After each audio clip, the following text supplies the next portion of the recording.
ሰላም እንዴት ናችሁ? በያላችሁበት ሁሉ ነገር ሰላም ነው። አሸይን አንድ ያላችሁ እሞኝላችኋለሁ። ቢስ ስትጎንዶሎ ማለት ላይክ እና ሼር ያደርጋችሁ ሐሳቦቻችን ለብዙዎች አካፍሉ። ለዚህ ከልብ አመሰግናችኋለሁ። የደውል ምልክታን መጫናችሁን አትርሱ። ዛሬ ወደ ሚዛናችን ይዘላችሁ የመጣነው ሰበር ዜና የአሜሪካ መንግስት ከኤርትራ መንግስት ጋር የአብረን እንስራ ጥያቄ አቅርቧል። ዘመቻ የጨነቀለት ኤርትራ ደረሰ። አይጎርማችሁ? ዘመቻ የጨነቀለት አሜሪካኖቹ እና እስራኤሎች የሚሉት ዘመቻ ኤፒክ ፉሪ ነው ማለት። እኔ ግን ዘመቻ የጨነቀለት ያልኩት ለዚህ ነው። አሜሪካ እንግሊዝን እርዳታ ጠይቃለች። እኔ የለበትም እንደዚህ አይነት ነገር ጋር አታነካኩኛለች። ጀርመንም፣ ፈረንሳይም፣ ጣሊያንም፣ ኔዘርላንድም፣ ካናዳው፣ አውስትራሊያ መላ ዓለም እኛ ከኢራን ጋር አታነካኪን ሴትዬ እዛው ራስሽን ቻይ ብለው አሜሪካን ወደዛ ገፍተው ነው የቆዩት። አሁን አሜሪካኖቹ ቢጨንቃቸው ቢጠባቸው ዩክሬንን ሁሉ እርዳታ ጠየቁ። ዩክሬንም እምቢ አለች። መላ ዓለም እዚህ ውስጥ አንገባበትም እኛ ብለው ሲሸሹ፣ አሁን ደግሞ ኤርትራ ላይ በስተ መጨረሻ አሜሪካ ሩጣ ደግሞ እሺ ኤርትራ አንቺ እንኳን ባይሆን አግዥኝ፣ እኔ ማዕቀቡን አነሳልሻለሁ፣ አንቺም ደግሞ በዚህ ጦርነት 35 ዓመት የኤርትራ ህዝብ በስደት በጉስቁልና በብዙ መከራ እንዲኖር አድርገው ያን ሁሉ ማዕቀብ ተራራ ራሱ ዳሽን ተራራን የሚያክል ማዕቀብ ኤርትራ ላይ ጥለው፣ እንደምታውቁት ኤርትራ የምታብላለው ኒኩለር የለም። ማዕቀብ ለመጣል የሚያስችል ህወሓትን ለማስደሰት ሲባል ብቻ 35 ዓመት ሙሉ አሜሪካኖቹ ኤርትራ ላይ ማዕቀብ ጣሉ። ዝም ብለው ኮምሬት ተነስተዋል። እንዳትገባ፣ እንዳትወጣ፣ እንዳትሸጥ፣ እንዳትለውጥ ተብለው ኤርትራ ለ35 ዓመት እንድትጎሳቆል ያደረጉት አሜሪካኖቹ ዛሬ ዘመቻ የጨነቀለት መግቢያ ሳያጡ ከኤርትራ ላይ ማዕቀቡን እናነሳለን፣ ያለንን ወዳጅነት ማጠናከርና የፍቅር ቄጠማ መጎዝጎዝ እንፈልጋለን አለ። ለምን አስፈለገ? አሁን ገና ለገና ኢራን በብል መንደብን እቺ የቀይ ባህርን እዘጋለሁ ስላለች የአሜሪካ ወታደር ደግሞ ይሄን ሁቲ አማጽያን የሚዘጉትን በብል መንደብ ማስከፈት እንደማይችል ስለሚያውቁት የኤርትራ ወታደርና ህዝብ ሂዶ ይሞቱልን እዛ ቀይ ባህር ላይ። ይሄ ነው አቋማቸው እኮ። እና ታላቅ የምስራች የኛም አገር ሚዲያዎች ሆረንጆችም ታላቅ የምስራች ለኤርትራ ያላሉ። በፍጹም ይሄ አደገኛ ቅርቃር ነው ለኤርትራ የመጣ የምስራች ይደል። ከሁቲዎች ጋር ኤርትራን ለማዋጋት ኢራንና ኤርትራ ጥሩ ግንኙነት እንዳላቸው ታውቃላቸው። እና አሁን ኤርትራ ወይ ኢራንን እንድትመርጥ ወይ ደግሞ አሜሪካን እንድትመርጥ ለማድረግ አሜሪካን ከመረጠች ከኢራንና ከሁቲ አማጽያኖች ጋር እንድትዋጋ ለማድረግ በጣም እኮ የሚያስደንቅ እኮ ነው። በጣም እኮ የሚያስደንቅ ሲጨንቃቸው የማይገቡበት ቀዳዳ የለም። የሆነች ቀዳዳ በፍጹም በአይምሯችን እናንተ ለሰከንድ እንደማታስቡት ሰርጥ ውስጥ የሆነች ጠባብ እንትን ውስጥ ጉድጓድ ውስጥ ይገባል በቃ። እና ኤርትራ ትዝም ብላቸው የማታቅ ከማዕቀብ ከማጎሳቆል ውጭ ለሰከንድ አስባት የማያውቋትን ኤርትራ አሁን ለጦርነት ጊዜ ሲሆን መግቢያ ሲያጡ መውጫ ሲያጡ እባክሽን መሬት ፍቀጂ፣ ወታደሮች ፍቀጂ፣ መሳሪያ ውስጥ ተዋጉልን ነው። ሌላ ነገር እኮ የለው። ዘመቻ የጨነቀለት አላልኩም? ገና ሲጀመር እኮ ነው ዘመቻ። ይሄ ጦርነት ዘመቻ የጨነቀለት ነው ያልኩት ለዚህ ነው። አሁን መግቢያ ሳይጦ ኤርትራ ደግሞ እባክሽ ድረሽልኝ።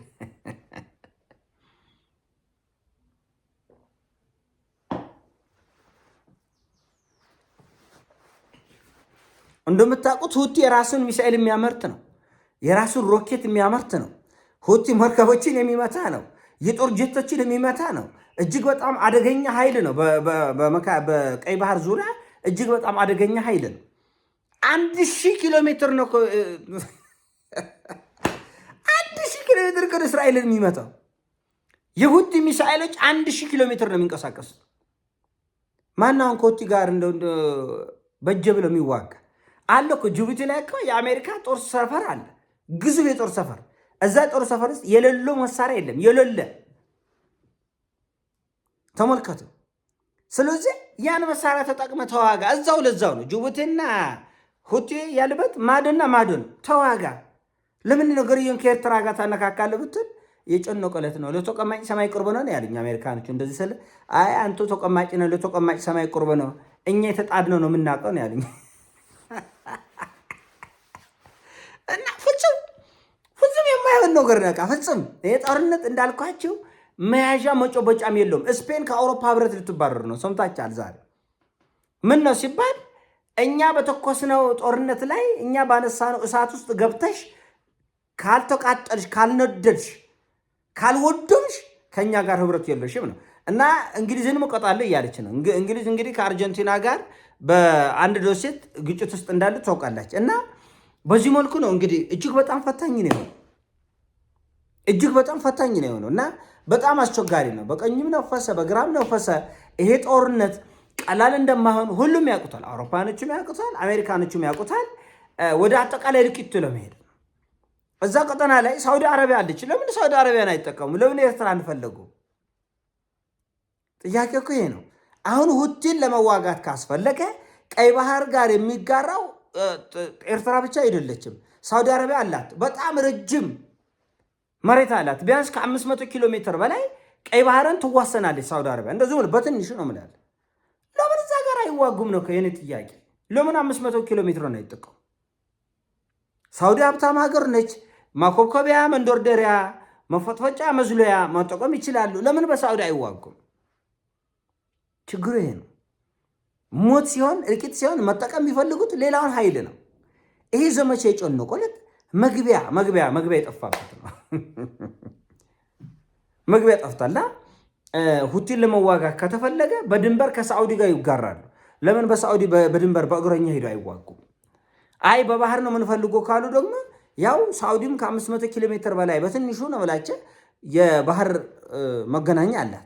ነገር ግን እነሱ የፈለጉት ምንድን ነው? እዚህ ጦርነት ውስጥ ቀጥታ ኤርትራን ለመክተት ነው። ቀጥታ ይሄ ደግሞ የማይሆን የማይደረግ የማይታሰብ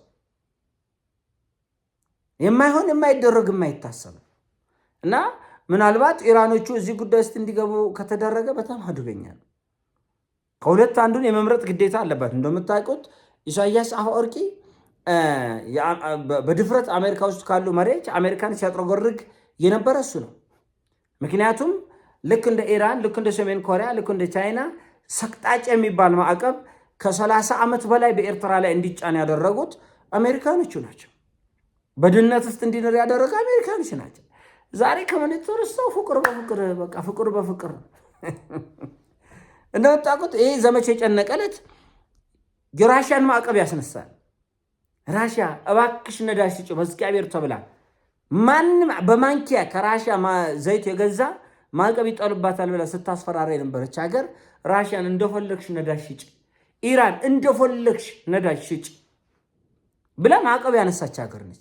አሁን ደግሞ መግቢያ መውጫ ሲጠፋ የየመኑ ሁቲ ውጊያ ከፊት ለፊት እንደሚመጣው ስለሚያውቁ ከኤርትራ ጋር አብረን ብንሰራስ ለመዋጊያ እኮ ማዕት ቦታ ማዕት በሳዑዲ በኩል መዋጋት ይቻላል፣ በድንበር መዋጋት ይቻላል፣ በባህር መዋጋት ይቻላል። ኤርትራ ጋር በአንድ ከመሬት ተነስቶ ያፈቅራል፣ ከመሬት ተነስቶ ይጠላል። ከመሬት ተነስቶ የአይን ፍቅር ያጠቃቻል። አየው ወደድኩ ይልሃል እና ሞት ሲሆን እልቂት ሲሆን ውድመት ሲሆን ስደት ሲሆን አንተን ነው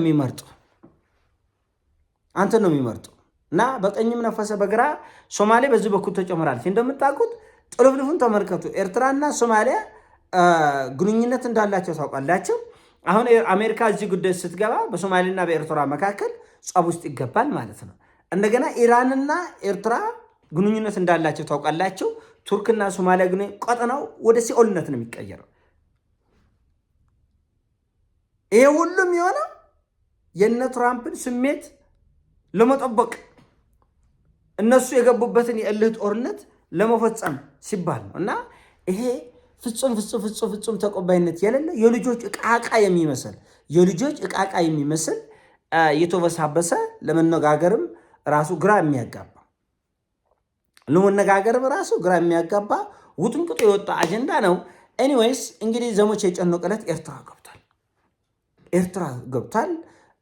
በእውነቱ አሜሪካኖቹ እንዳያሰቡት በዚህ ፍጥነት ኤርትራ ውስጥ መሳሪያ ገጥመው ምሽግ ቆፍረው ቦታ አመቻችተው ኤርድንፌስ አስተካክለው ለዚች ለ3 ቀን 2 ቀን 1 ቀን ለቀረ ጦርነት ይደርሳሉ የሚለው ነገር ሌላ ጉዳይ ነው። ግን ዘመቻ የጨነቀለት እዚህ ደረጃ ላይ ነው ያለው። በጣም የሚያስገርም የሚያስደንቅ የተወሰበሰበ ጉዳይ ነው። ይህን ሀሳቡ ሲሞቻቸው ላይክ አድርጉ፣ ሼር አድርጉ። ወዳችኋለሁ። በያላችሁበት ይሞቻቸው። ፒስ